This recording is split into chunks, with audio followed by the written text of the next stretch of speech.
Hello buddy, this side Dilip Singh from DSA class Udaipur. I hope कि बच्चा party बहुत ही अच्छी होगी। चलिएगा स्टार्ट करते हैं। इससे पहले अपन ने मॉनेटरी पॉलिसीज के अंदर बैंक रेट देख लिया था। अरे देखा था, वेरी गुड। एंड सीआरआर भी देख लिया था, ठीक है। अब फटाफट से लेते हैं एसएलआर क्या होता है, और ओपन मार्केट ऑपरेशंस क्या होता है, रेपो रेट क्या होता है, रिवर्स रेपो रेट क्या होता है, और मार्जिनल रिक्रूटमेंट क्या होता है। मार्जिनल रिक्रूटमेंट हाँ क्या होता है, इसको भी देख लेंगे अपन, है ना। यहाँ पर फटाफट खत्म करते हैं।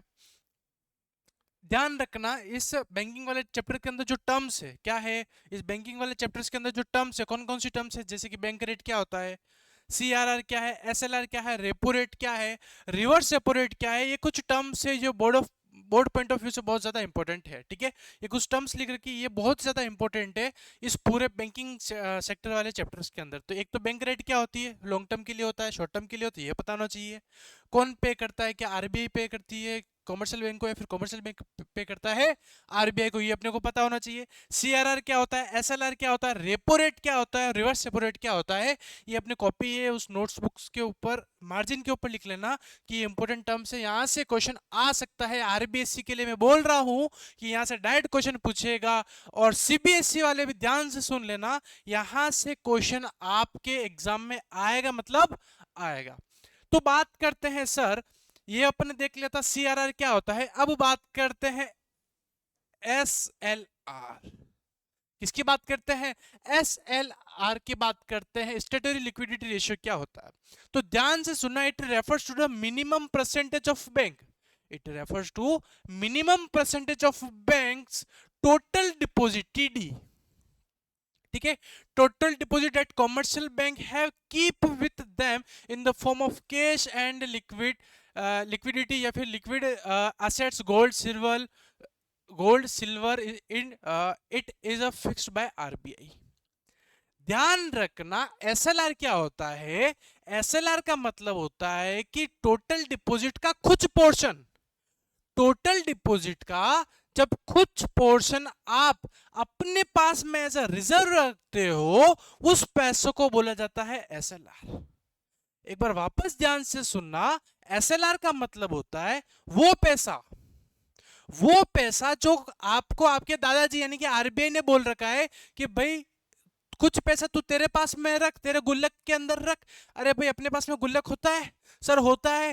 भाई कोई अपने मामा आते हैं, मामी जी आते हैं, ठीक है, बुआ फुफोसा, या फिर भैया, बड़े भैया दीदी आते, अरे आते कि नहीं आते, हाँ बोलो आते हैं।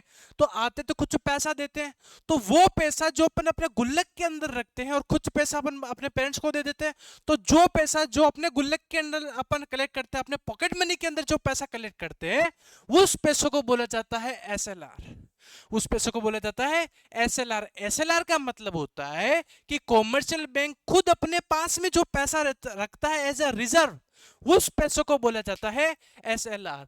तो वो पैसा किस फॉर्म में रखता है, तो कि तो वो रखेगा गोल्ड फॉर्म में, सिल्वर फॉर्म में, ठीक है। गोल्ड फॉर्म में रख सकता है, सिल्वर फॉर्म में रख सकता है, उसको बोला जाता है एसएलआर। तो ध्यान रखना, क्वेश्चन पूछ ले, कंफ्यूज होने की जरूरत नहीं है। एसएलआर का मतलब होता है वो पैसा जो कॉमर्शियल बैंक खुद अपने पास में रखती है एज अ रिजर्व, उस पैसों को बोला जाता है स्टेटरी liquidity ratio.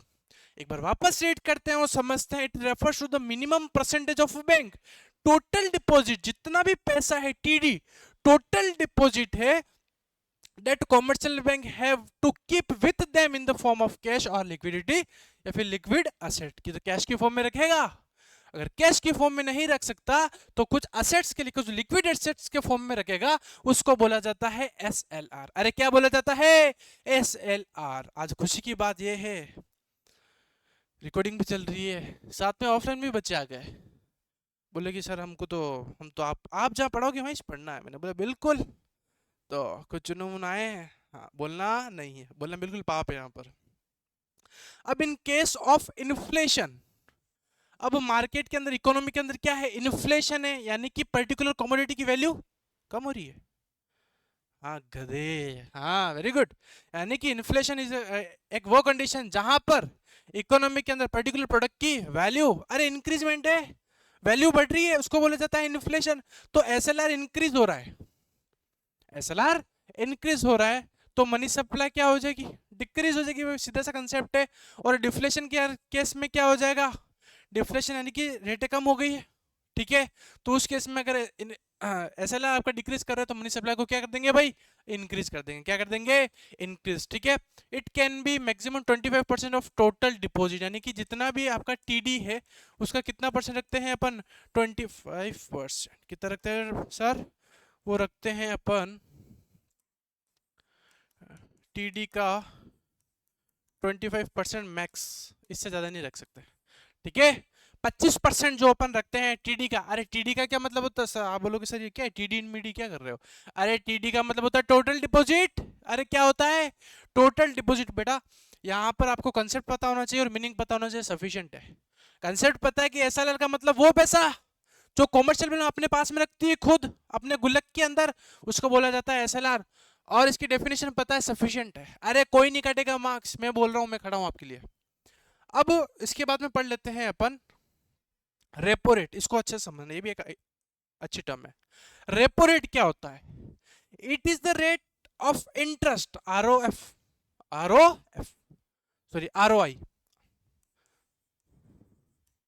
Rate of interest. It is the rate of interest at which the commercial bank borrow the loan from RBI। यानी कि जब, अरे भाई बच्चे हैं गलती हो जाती है, तो कुछ पैसा अपने को आरबीआई से, अरे दादाजी से जब पैसा लाना पड़ता है, तो कॉमर्शियल बैंक जब आरबीआई से पैसा लाता है, बोरो करता है फॉर द शॉर्ट टर्म।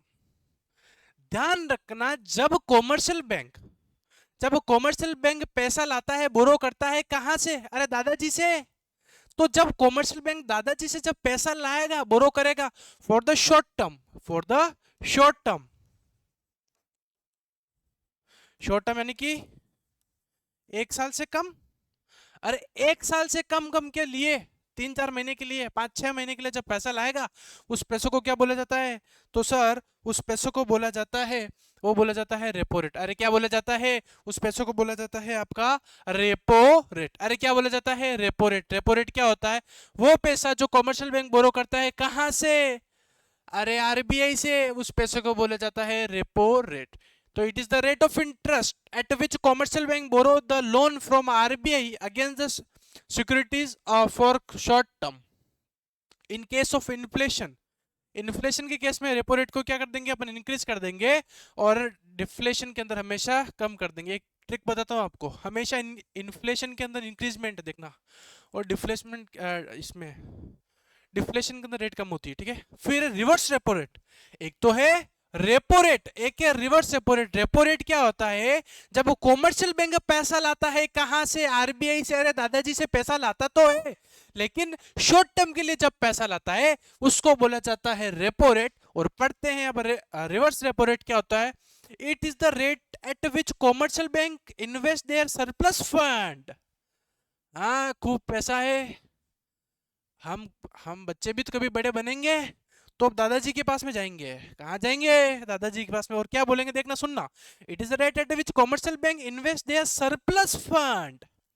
अब जो कॉमर्शियल बैंक है उसके पास में बहुत ज्यादा पैसा, सरप्लस है, to RBI for short term. जब कॉमर्शियल बैंक अपना पैसा देती है किसको, आरबीआई को, फॉर शॉर्ट टर्म के लिए। कंफ्यूज मत होना, देखो रेपो रेट के अंदर पड़ा कि जब कॉमर्शियल बैंक को जरूरत थी तब अपन पैसा लेने गए थे किससे, अरे दादाजी से, यानी कि आरबीआई से, शॉर्ट टर्म के लिए, उसको बोला गया repo rate. Reverse repo rate के अंदर क्या होता है कि जब कॉमर्शियल बैंक के पास में सरप्लस अमाउंट है, जब कॉमर्शियल बैंक के पास में जब सरप्लस अमाउंट होता है, तो उस सरप्लस अमाउंट को अपन कहां डिपॉजिट करवाते हैं, शॉर्ट टर्म के लिए, दादाजी के पास में। अरे भाई अपने पास में जब ज्यादा पैसा हो जाता है तो अपन अपने पेरेंट्स को देते कि नहीं देते, दादाजी को दे देते हैं, यानी घर में जो आइडियल होता है उनको देते हैं। अरे इस पैसे का ध्यान रखना, अरे देते कि नहीं देते, क्योंकि बच्चे हैं, कर देंगे कभी भी कोई मस्ती मजाक, तो हो सकता है कि पैसा गुम हो जाए, चोरी हो जाए, तो उस केस के अंदर पैसा किसको दे देते हैं, हाँ भैया को देते हो, वेरी गुड, ठीक है। उसको बोला जाता है रिवर्स रेपो रेट। तो it is a rate at which commercial bank invest their surplus fund to RBI for a short term. In case of inflation, reverse repo rate decrease, or in case of deflation the reverse repo rate is increase। ये point से याद होना चाहिए। अब फिर है credit creation. Okay, अब ये ओपन मार्केट ऑपरेशंस क्या होता है? फिक्स डिपॉजिटरी रिसिप्ट जिसको बोला जाता है, ये भी नॉर्मल है, एक बार रीड कर लेते हैं। It means buying and selling of government securities.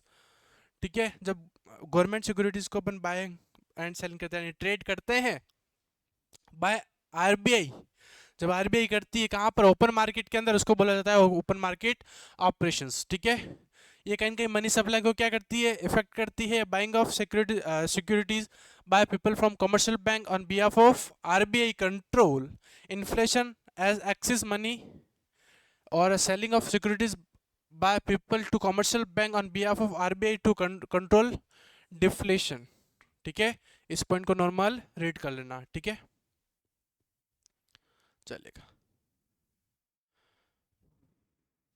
अब एक टर्म है वो है एम आर। एम आर क्या होता है ये भी पढ़ लेते हैं। तो it is the difference between, difference between यानी कहेंगे माइनस करेंगे अपन। ठीक है, it is the difference between value of the securities and value of mortgage. यानी कि जो पैसा अपन ब्याज पर देते हैं, जो पैसा ब्याज पर देते हैं फिर उसके बदले में अपन कुछ रखते हैं ना, बस उसको बोला गया है। ठीक है, of the loan guaranteed bye banks against securities. ठीक है, एमआर मोस्टली कितना होता है? 20% बता रखा है यहाँ पर, ये नॉर्मल है, इसको रीड आउट कर लेना और लिख लेना अपने कॉपी पे। फिर है credit creation bye commercial bank. अब बात करेंगे कि क्रेडिट क्रिएशन, ध्यान रखना यहाँ से एमसीक्यू आ सकता है कि क्रेडिट क्रिएशन कौन करता है? तो credit creation is done by commercial bank. कौन करता है? कॉमर्शियल बैंक क्या करता है? क्रेडिट क्रिएशन करता है। तो ये क्या है? एक प्रोसेस है। ये क्या है? It is a process of the creating new deposit from initial deposit. ठीक है, यानी कि कॉमर्शियल बैंक कैसा पैसे को बनाता है उसके बारे में बता रखा है। For the purpose the concept of L R R, L R R का क्या मतलब होता है? Legal reserve ratio is used. L R R can be defined as sum of total C R R और एस एल आर। ध्यान रखना, इसको ऐसे भी लिख सकते हैं, एल आर आर पढ़ा, इसके दो पार्ट, कौन सा? एक होता है सी आर आर और एक होता है S L R. It is a part of deposit which commercial bank required to keep cash reserve. ठीक है, मनी मल्टीप्लायर का एक फॉर्मूला है। मनी मल्टीप्लायर का क्या है? एक फॉर्मूला है। इस फॉर्मूले से यहाँ से क्वेश्चंस आते हैं एग्जाम्स में, ध्यान रखना, इस फॉर्मूले को नोट डाउन कर लेना। 1 divided by L R R, या फिर कह सकते हो आप 1 को divide 1 upon L R R, 1 divide by L R R और 1 अपॉन एल आर आर। ठीक है, जैसे कि एल आर आर दे रखा है 20%, एल आर आर कितना दे रखा है? 20% क्वेश्चन में गिवन है। जैसे क्वेश्चन में गिवन है 20% आपको दे रखा है एल आर आर, क्या दे रखा है? L R R. तो मनी मल्टीप्लाई निकालना है, फॉर्मूला क्या होता है? 1 अपॉन एल आर आर। तो 1 अपॉन, ये हो जाएगा 20 अपॉन 100, इसको सोल्व करोगे 100 ऊपर आ जाएगा, तो 100 डिवाइड बाई 20, ये कैंसिल आउट हो गया, हुआ 5 टाइम्स से। कितना हुआ? 5 टाइम्स। एक बार वापस समझ लेना, क्योंकि मेरे को पता है कि आप लोगों की मैथ्स कमजोर है, इसलिए कॉमर्स ली और आप बोलोगे सर हमको पागल बना दिया आपने, और यहाँ पर वापस कॉमर्स मैथ्स आ गई। मैथ्स नहीं है, छोटी सी मैथ्स है, खुश नहीं है। मनी मल्टीप्लायर का फॉर्मूला क्या है? 1 अपॉन एल आर आर। ठीक है, मान लेते हैं क्वेश्चन में एल आर आर दे रखा है 20%, अरे कितना दे रखा है? 20%। तो फॉर्मूला क्या होता है? 1 अपॉन एल आर आर। तो 1 का 1 ये लिख लिया, और एल आर आर की जगह अपने कितना पुट कर दिया? 20, क्योंकि क्वेश्चन में गिवन था 20%। ठीक है, अब 20% है, तो जब भी परसेंट हटाते हैं तो अपन क्या लिखते हैं? क्या लिखते हैं? 100 लिखते हैं। अरे लिखते हैं कि नहीं लिखते हैं? गधो, वेरी गुड। ठीक है, तो ये 1 ऊपर का, ये 20 डिवाइडेड बाय 100, तो ये इसको अपन ऊपर भेजेंगे, तो ये हो जाएगा 100 डिवाइड बाय 20, 0 से 0 कैंसिल, 2 1 2, 2 5 10, तो ये आ गया आपका 5 टाइम्स। क्या आ गया? 5 टाइम्स। वापस बताओ। ठीक है, मेरे को पता है ना। हाँ, क्या समझ में नहीं आया? वही, अच्छा ये वाला।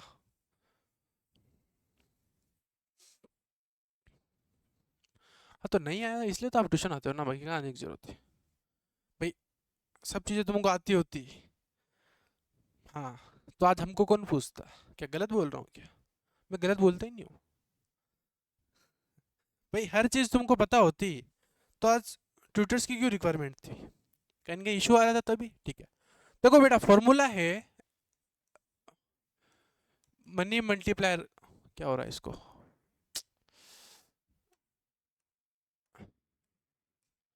मनी मल्टीप्लाई का फॉर्मूला क्या है, 1/LRR। क्या हो रहा है पता नहीं, ठीक है ये देख लो, 1/LRR। LRR कितना है 20%, तो 1/20% करेंगे, 20 तो परसेंट को हटाने के लिए अपन क्या लगाएंगे, अपन में 100 करेंगे, तो 100 करेंगे तो फिर 100 ऊपर जाएगा, तो ये ऊपर चला गया, ये 20 नीचे, इसको सोल्व किया 5 टाइम्स। ठीक है, ठीक है। अब अब है आपका क्वालिटेटिव मेजर्स। कुछ क्वांटिटेटिव मेजर्स अपन ने पढ़ लिए, वो LRR, सॉरी हाँ LRR, CRR, SLR, फिर कैश सीजर रेशियो, ये सब पढ़ा है, ये सब क्वांटिटेटिव था। ये है आपका क्वालिटेटिव। क्वालिटेटिव के अंदर आता है एक मोरल सुएशन और change in loss and regulations आता है। आज इस स्क्रीन को क्या हो रहा है, चैप्टर खत्म की खुशी में हो रहा है या फिर क्या दिक्कत आ रही है, चलो।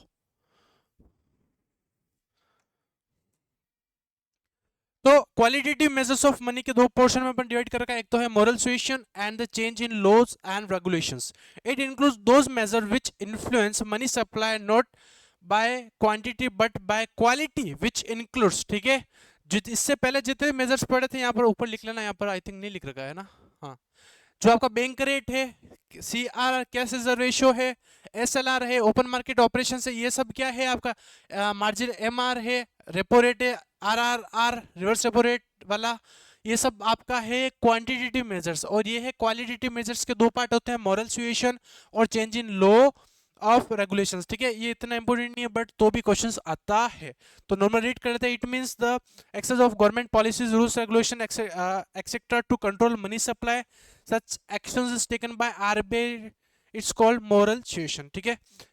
कभी कभी गवर्नमेंट भी कुछ एक्शंस लेती है तो उसको क्या बोला गया है, आपका बोला गया है moral suasion. Then after last बता रखा है change in laws and regulation, the government of a country also make laws and regulations to control the money supply, ठीक है। कहीं बार क्या होता है कि सरकार यानी गवर्नमेंट होती है, सेंट्रल बॉडी, स्टेट बॉडी, ये भी कहीं बार कुछ एक्शंस लेने पड़ते हैं इनको to control the money supply, to control the money supply, यानी कि तो मार्केट, अब मनी सप्लाई के दो पोर्शन होते हैं कि तो इन्फ्लेशन या फिर डिफ्लेशन को कंट्रोल करने के लिए गवर्नमेंट क्या करती है, कुछ एक्शंस लेती है। अरे क्या लेती है, कुछ एक्शन लेती है। तो यहाँ पर आपके लिए खुशखबरी, सर खुशखबरी कौन सी खुशखबरी, कि खुशखबरी ये है कि यहाँ पर आपका पूरा जो आपका पोर्शन होता है बैंकिंग सेक्टर वाला, वो पूरी तरीके से होता है खत्म। अरे क्या होता है सर, सर क्या बात कर रहे हो, पूरी तरीके से खत्म हो रहा है क्या, सर बिल्कुल पूरी तरह से खत्म हो रहा है। चलिएगा आगे बात करते हैं अब। तो बच्चों पार्टी यहाँ पर आपका पूरी तरह से जो बैंकिंग वाला जो पोर्शन था, वो बैंकिंग वाला पोर्शन और मनी वाला पोर्शन अपने पूरी तरीके से देख लिया। क्या सबसे पहले मनी के अंदर बात की थी, मनी एंड बैंकिंग पूरा एक ही पोर्शन है, अपने उसको अलग अलग लेके किया था। मनी के अंदर बार्टर सिस्टम देखा था, मनी की डेफिनेशंस देखी थी, फिर ड्रॉबैक्स देखे थे, लिमिटेशंस देखे थे, इवोल्यूशन ऑफ मनी कैसा हुआ, ठीक है। फंक्शंस ऑफ मनी की बात की थी अपन ने। देन आफ्टर अपन ने बात क्या, रिजर्व बैंक ऑफ इंडिया यानी कि दादाजी क्या होते हैं, दादाजी के क्या क्या मेजर फंक्शंस होते हैं सर, उनके बारे में बात की थी। उसके बाद में अपन ने मनी सप्लाई क्या होता है, बिजनेस साइकिल क्या देखी थी, फिर मॉनेटरी पॉलिसीज की बात की थी, क्वांटिटेटिव मेथड्स से क्या क्या होते हैं वो देखे थे, बैंक रेट क्या होती है, CRR क्या होता है, SLR क्या होता है, ओपन मार्केट ऑपरेशंस क्या होते हैं, MR क्या होता है, RR क्या होता है, RRR क्या होता है, और क्रेडिट क्रिएशन, कॉमर्शियल बैंक कैसे क्रेडिट क्रिएशन करता है, ये सब अपन ने देख लिए। क्रेडिट क्रिएशन कॉमर्शियल बैंक कैसे करता है ये मैं लाइव में आपको गूगल मीट पे बता दूंगा, है ना। तो बच्चों पार्टी यहाँ पर आपका पूरी तरह से जो banking and money and banking वाला जो पोर्शन था वो होता है खत्म। Thank you and have a nice day team DA से कुछ भी इश्यूज हो, डाउट हो तो आप पूछ सकते हो, जो व्हाट्सएप नंबर है 9462205541। Thank you and have a nice day team DA से।